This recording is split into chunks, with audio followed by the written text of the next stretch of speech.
Hey guys. Okay, so I've tried recording this several times and it just hasn't worked because I keep getting cut off by my camera because I keep trying to read you guys the synopsis for each of these books and my camera's like, "No, you're taking too much time." So, yeah.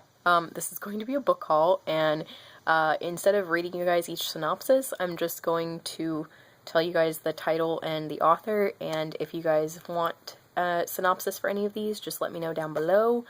And yeah, basically I got these because I took a whole bunch of books to a used bookstore one town over from me, and they have a really, really great exchange rate, and so I gave them like 30 books, and I was able to bring 10 home, and I think, let's see, I got $64 worth of credit, and I spent 65, so technically I got all of these for $1. So, yeah, let's get started.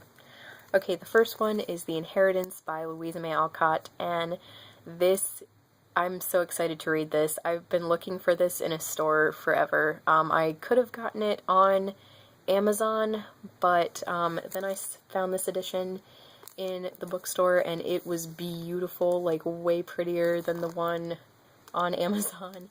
And this is one of my favorite made-for-TV movies ever. It's just such an endearing story. And fun fact that I didn't know, Louisa May Alcott, who wrote Little Women, when she was writing Little Women, it was mainly autobiographical, and she modeled the character Jo March after herself. And I did not know until I looked at the inside of this that apparently she was writing this the same time she was writing Little Women, and it is hinted at in Little Women that this was one of the stories that Jo was writing. So yeah, that's really exciting to me, and it makes me even more excited to actually read this. Again, I kind of already know the story because I've seen the film, but the film is so good, so I have to highly recommend the film to everyone, and hopefully the book will be just as amazing. And next we have Life with Jeeves by P.G. Wodehouse. This is actually a bind-up of 3 of the Jeeves books. It is The Inimitable Jeeves and Carry On Jeeves. I mean, not Carry On Jeeves. Right Ho Jeeves and Very Good Jeeves, I think. And I already have Inimitable Jeeves, but I figured this was a really good way to get 2 of the others, so what I will probably do is keep this one and then give Inimitable Jeeves back to the bookstore where I got this one.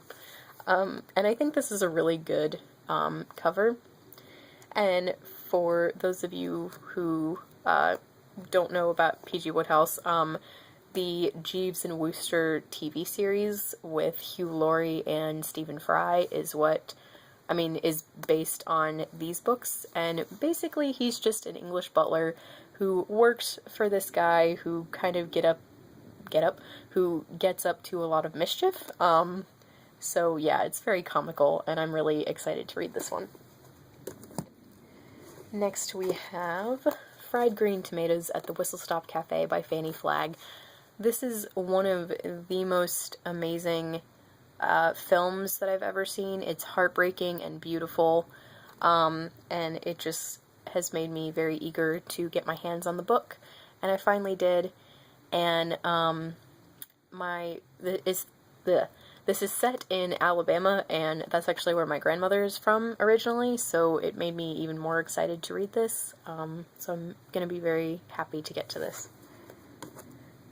And then we have World According to Garp by John Irving. I picked this up because my grandmother says, like, there's very few books that my grandmother, she always talks very excitedly about books, but there are very few books that stick out to her in her mind as, like, one of the best books that she's ever read, and this one, she said, was just so emotional and moving to her, and she said my grandfather felt the same way, and I feel like when 2 people you love agree that a book is, like, really good, you kind of have to pick it up.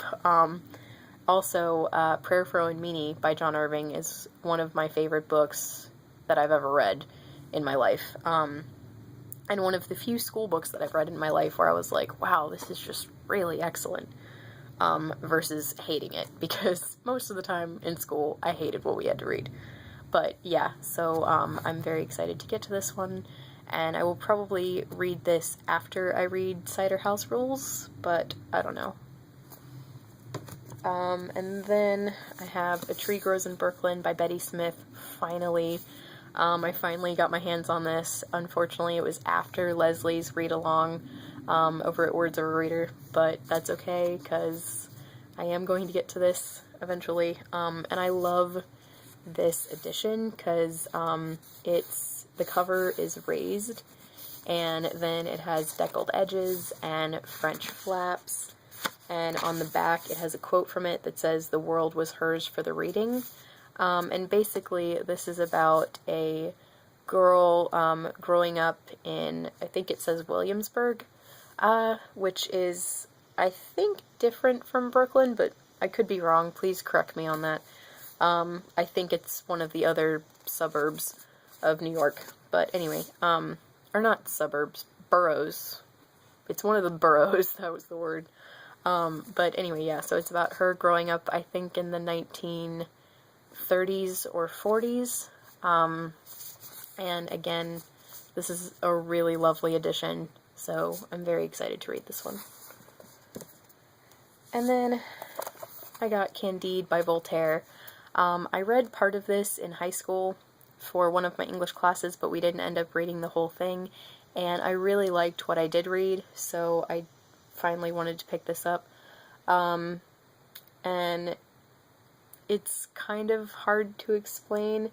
It's basically a satire about the optimistic approach to life, because it's about this guy, Candide, who just has terrible, terrible things happen to him. On the back here it says he was forced into the army, flogged, shipwrecked, betrayed, robbed, and separated from the love of his life, and tortured by the Inquisition.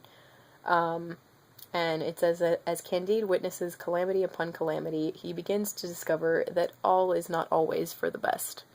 So, yeah, it's a satire written by Voltaire, and I'm really big on satires. Like, I also really love Modest Proposal by Jonathan Swift. So, yeah, I'm really excited to read this one. And then we have Leave It to Smith, also by P.G. Wodehouse.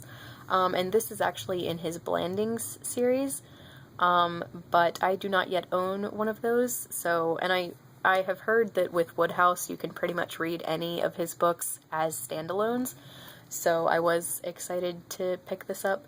And Smith is, I think he is also the butler at Blandings Castle, and it says that that he worked with fish, and then he decided to quit that and to basically put himself out there for hire, and so it says that he will do anything that anyone hires him to do, and because of that, some very funny and interesting situations crop up.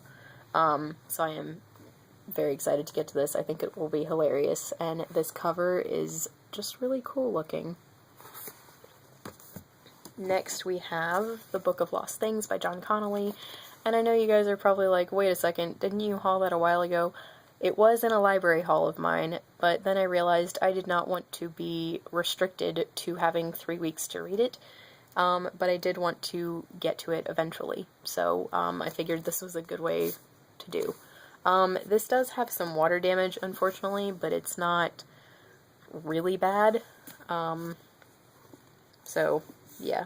And basically this is about a boy whose mother dies, and he doesn't have a very good family life after that, because his father marries another woman, and they're having a baby together, and he just feels very alone. And so he goes to his books for solace, and I think one day he hears his mother's voice, and it leads him to another land, and he realizes that his books may not be as fictional as he thought. and I've heard that John Connolly takes a lot of fairy tales that we know and puts major twists on them in this book, and that just sounds really cool. And I've heard that it is kind of sad, but I am still looking very forward to reading it. My friend who just finished it said it was really good.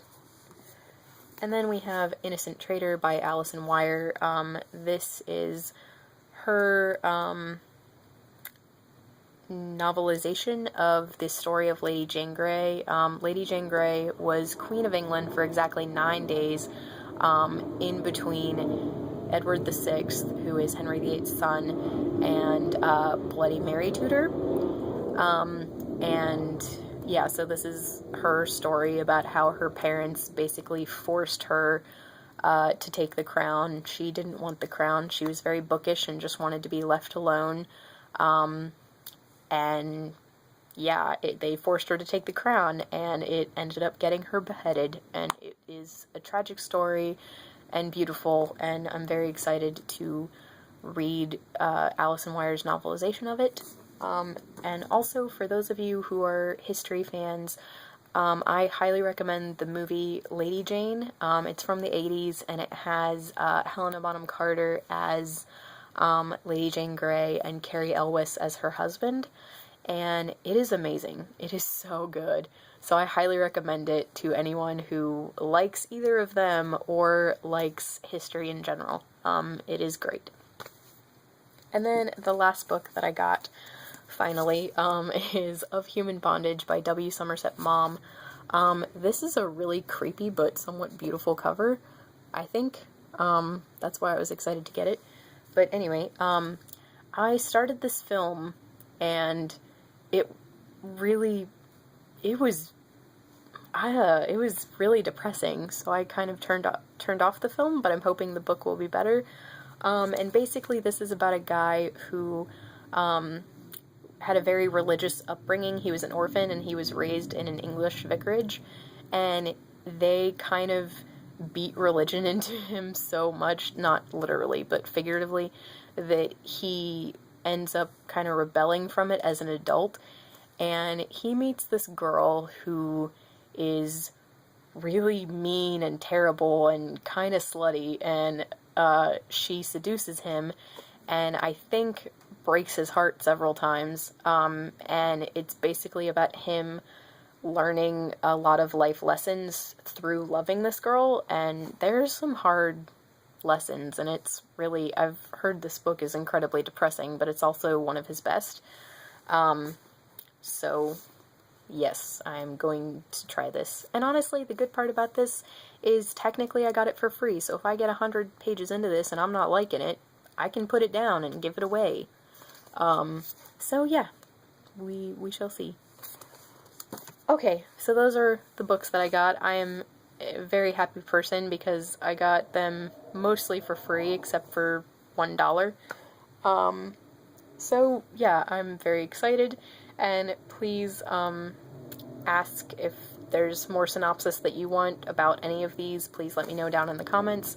Thank you guys so much for watching, and have a good day. Bye.